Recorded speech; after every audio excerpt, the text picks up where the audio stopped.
Selamat sore, perkenalkan nama saya Monica Marut dengan NIM 1811101 dari kelas 4A Biologi. Di sini saya akan mempresentasikan hasil wawancara saya mengenai kompetensi pedagogi SMP Negeri 40 Makassar, di mana sumber dari informasi ini yaitu adalah salah satu mahasiswa dari kampus Yastim STKIP Pembangunan Indonesia Makassar, yaitu Saudari Verena Erna. Baiklah, langsung saja kita masuk. Yang pertama yaitu kompetensi pedagogi. Sebelum itu kita harus mengetahui apa sih yang dimaksud dengan kompetensi pedagogik. Jadi, kompetensi pedagogik merupakan kompetensi atau kemampuan yang dimiliki oleh tenaga pengajar dalam mengelola proses pembelajaran. Nah, ada 3 subindikator yang dimiliki oleh kompetensi pedagogik. Yang pertama yaitu aspek potensi peserta didik.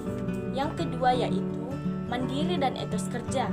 Dan yang ketiga yaitu berpengaruh positif dan disegani.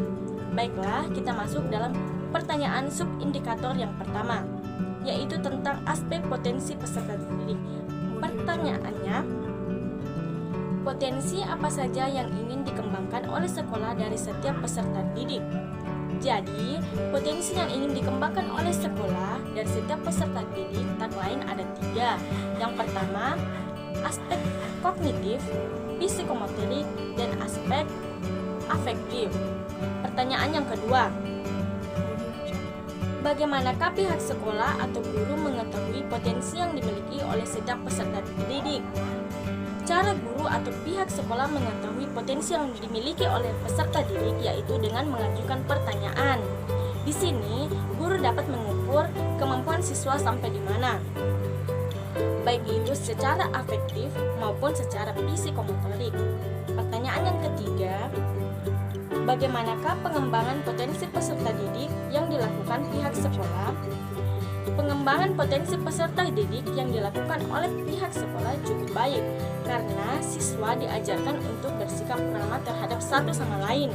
Jadi, aspek kognitif siswa betul-betul terbentuk. Tak lain juga, di sekolah ini disebut sebagai sekolah ramah anak atau ramah lingkungan. Baiklah, pertanyaan subindikator kedua tentang mandiri dan etos kerja.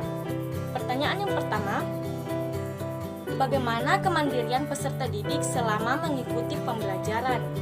Jadi, kemandirian peserta didik dalam mengikuti pembelajaran itu cukup baik karena siswa dibiarkan untuk belajar sendiri dan menemukan kemampuannya sampai di mana.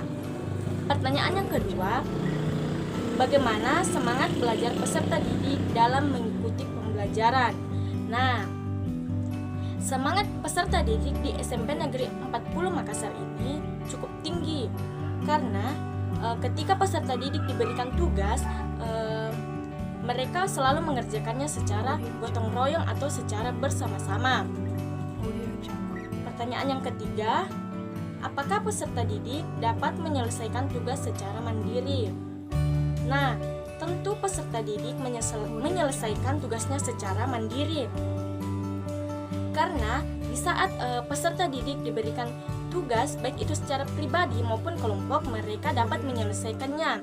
Dan jika ada yang tidak mereka ketahui, mereka akan mengajukan pertanyaan kepada guru atau mereka akan bertanya kepada guru. Masuk dalam pertanyaan yang ketiga yaitu mengenai subindikator berpengaruh positif dan disegani. Pertanyaannya, apa saja dampak positif dari pembelajaran yang didapat peserta didik? Tentu, dampak positif yang didapat dari peserta didik ini yaitu pengetahuannya semakin bertambah, terus kepribadiannya semakin baik karena sekolah SMP Negeri 40 Makassar ini termasuk sekolah ramah anak dan ramah lingkungan. Pertanyaan yang kedua, bagaimana penerapan pengetahuan yang didapat peserta didik dalam kehidupan sehari-hari? penerapan pengetahuan yang didapat peserta didik dalam kehidupan sehari-hari ini, yaitu dengan menerapkannya kepada teman sebayanya, keluarga, dan kepada masyarakat jika memungkinkan. Baiklah, itulah hasil wawancara saya mengenai kompetensi pedagogik SMP Negeri 4 Pulau Makassar. Jadi kesimpulannya bahwa kompetensi pedagogik sangat penting dalam dunia pendidikan, di mana kompetensi pedagogik SMP Negeri 40 Makassar sudah cukup baik, dapat dilihat dari 3 sub-indikator yang telah dilakukan.